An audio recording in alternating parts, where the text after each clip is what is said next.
warahmatullahi wabarakatuh.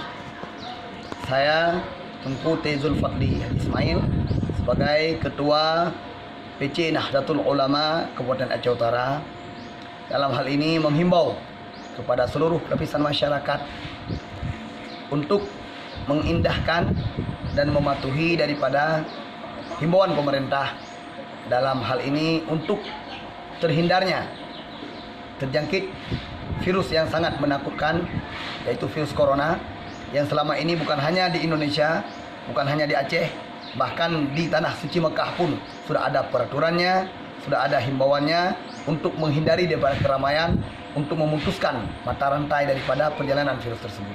Maka kami mohon kepada seluruh lapisan masyarakat, kiranya peraturan yang telah ditetapkan oleh pemerintah itu adalah demi kebaikan kita. Peraturan tersebut demi untuk kenyamanan dan juga untuk kepentingan kita masyarakat, khususnya masyarakat Aceh.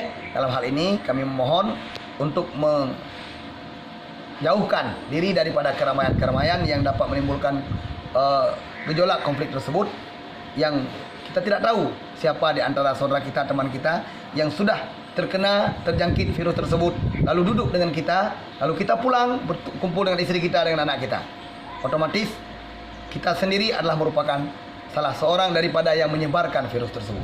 Maka oleh karena itu kami memohon kepada seluruh lapisan masyarakat untuk mematuhi peraturan yang telah ditetapkan oleh pemerintah, bukan untuk meninggalkan beribadah, bukan untuk meninggalkan berzikir, bukan untuk meninggalkan yang lain, tapi adalah meninggalkan hal-hal yang dapat menimbulkan kecemasan masyarakat, kecemasan umat dalam beribadah.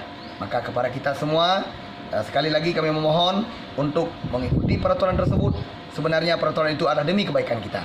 Jadi apabila tidak dibutuhkan dalam berkumpul ataupun berada di tempat keramaian, mohon untuk dikurangi kegiatan tersebut supaya hal-hal yang sangat kita khawatirkan ini bisa terbatasi dan bisa terputuskan hubungan dengan konflik daripada virus corona tersebut. Mungkin hanya sekian pada kami. Wallahul muwaffiq ila aqwamit thariq. Hadanallahu wa iyyakum ajmain. Wassalamualaikum warahmatullahi wabarakatuh.